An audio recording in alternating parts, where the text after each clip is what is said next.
transsexual prisoner. Sadly, that's not the worst introduction I have. No, a gig I did last year, someone said, "It's Adam Joyce." I've never heard of him either. Yeah, I really regret playing my cousin's birthday party. Let's open with a joke. What do you get if you cross Bill Clinton, Prince Andrew, and Donald Trump? Taking off suicide watch.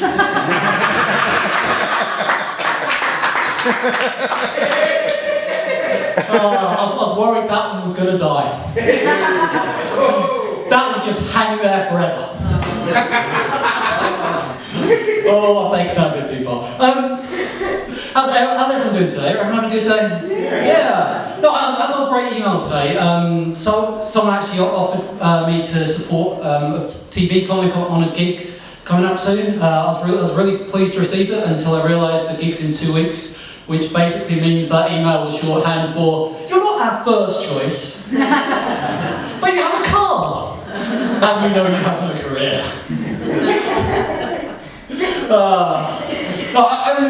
I mean, maybe it's just something about me. I'm quite a negative person, which reflects a lot in my act.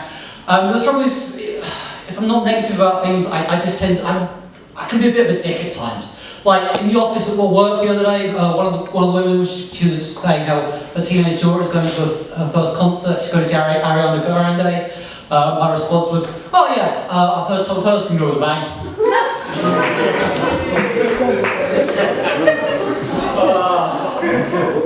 No, I'm a terrible person. To be fair, you know, just after the Manchester incident, of course, she did do a big concert to make up for it. Although she did bring over other acts to perform with her. She brought over Justin Bieber and Coldplay. Maybe she didn't think Manchester suffered enough.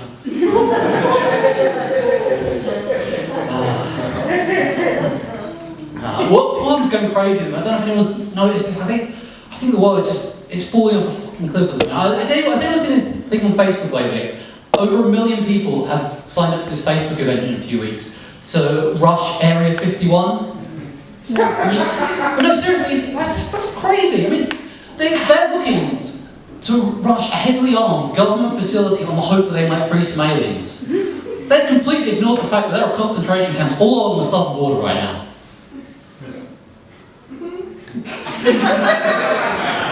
This is why I have no career.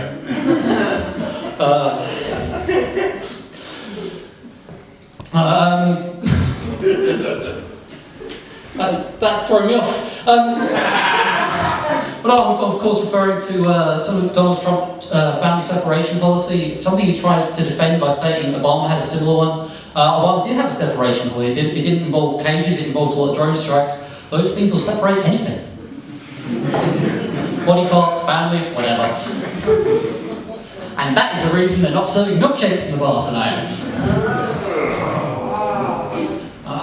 So what is it with milkshakes? Like, you know, Tommy Robinson, Nigel Farage. The one that made international news was Cole Benjamin. He was like the second one to get attacked by the milkshake. I mean, I say international news. It only really crossed over into Russia. Pretty much all the newspapers had the same headline: Salisbury's lost message. I think he's had a good idea with Russians in the room, and I was like, I'm safe. I don't drink tea. Thing is, I told this very similar joke about 3 years ago, and someone said, "All too soon," and I was like, that was 6 years ago. Now you're gonna hate the Trump stuff. I mean, as it may come always, I do pay a lot of attention to international politics. Like the other day on Amazon, a book was released on the Brazilian president, whose name escapes me right now. But it's basically a book of all the things that the author liked and trusted about him. And it was literally 188 blank pages. The weird thing about that is, one of the things that everyone hates about the Brazilian president is his knack for deforestation. He's up deforesting the rainforest. So selling a blank book to try and satirise him is kind of... Do I actually have a joke? but no, that sort of satire, it's kind of like Greenpeace protesting fossil fuels using smoke signals out of a burning oil tanker. I'm really glad that one went over well, because when it comes to my comedy writing, one of the areas I find I struggle with is similes. They're like my kryptonite. No, I do love playing comedy at the Crown. I do love playing the Crown. It's not comedy at the Crown anymore, is it? I'm not playing here anymore. Yeah. Get the horn. But I do love playing. It's been a good few months since I played. A lot of things have changed. I mean, I recently got married. Yeah. Yes, I got married. So it was 7th of June that I got married. A date that anyone who follows politics will know quite well, because that's the day Theresa May was supposed to resign before she negotiated another extension. Seriously, that joke may actually be the best wedding gift I got. It makes me almost feel bad. I didn't invite her. Then I remember my dogs weren't allowed at the ceremony, so blanket no bitches bang. But I am sort of, I'm 30 a few years ago. I'm trying to sort of tick off all like the things on the adulting bucket list. So there's got married. You're the students, aren't you? Well, what's the student debt limit? Just out of interest. A lot. Because no, when I could have gone, it was like $9 grand or something for the whole like 3 years. It shows my age. Like 35 grand. Well, I mean, if it makes you feel better, I'm currently about 150 grand in debt. I mean, well, no, it's fine. It's not anything ridiculous. Like a mortgage on a house, you know, because I figure if I'm going to get that far into debt, I might as well have something I'll use at the end of it. Not fucking philosophy degree. Well, saying that, I mean. One of my mates actually did go to uni and get a philosophy degree, and he does use it every day. He asks all his customers why they want fries with that. Friday was literally legitimately National Tell a Joke Day. Desmond took a day off. You're not coming back. But no, seriously, the day after A-level results day, I mean, I think the most common joke that must have been told that day was, yes, those philosophy A-levels will get you somewhere. Yeah. I shouldn't laugh at A-level students. I didn't make the best choices then either. I chose to be a performing arts student. How's that working out for me? I'm not headlining tonight.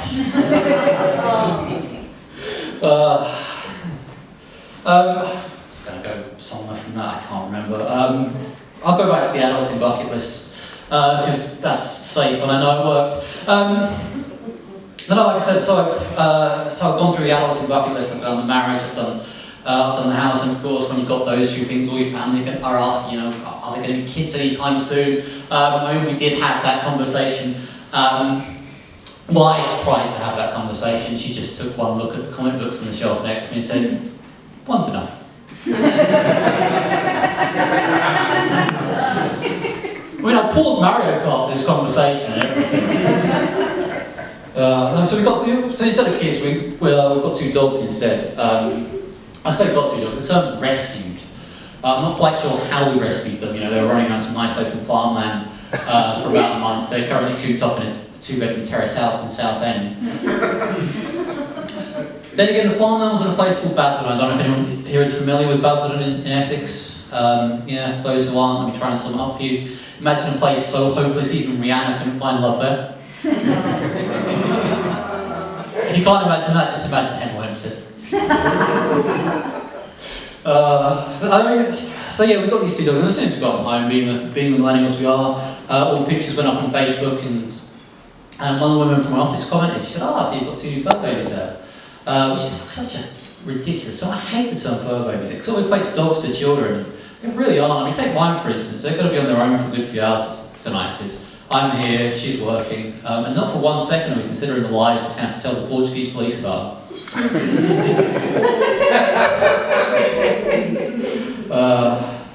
You know, they've put another year worth of funding into that investigation. It's ridiculous. Last year, my car got broken into and someone stole my sat nav, my dash cam and some of my work stuff. And so I reported it because my manager told me I had to. And, you know, they closed the case within like a day or something. I'm not trying to equate the two crimes, but out of the two, I think out of her and out of my sat nav, I think I know which of the two is still alive. I forgot to say, what did I say? 10:16. 10:16. Well, I'm getting close to the end of my 7 minutes out there. I should probably end on a joke, but let's face it, after 10 minutes, no one's expecting that much from me. I thought I did the Epstein one to start with, didn't I? So no one is expecting that much from me. No, I'll end on this one. Before I got into comedy, I used to do British wrestling filming as a cameraman. And for 6 months it was legitimately my full-time career. I'm not saying that I got underpaid for it, but I actually went to the Inland Revenue, filled in all the forms for these 6 months, and the woman just took one look at my forms, tapped me on the head and went, oh, bless. Well, I've it's cost me a lot of money to get it from Essex, but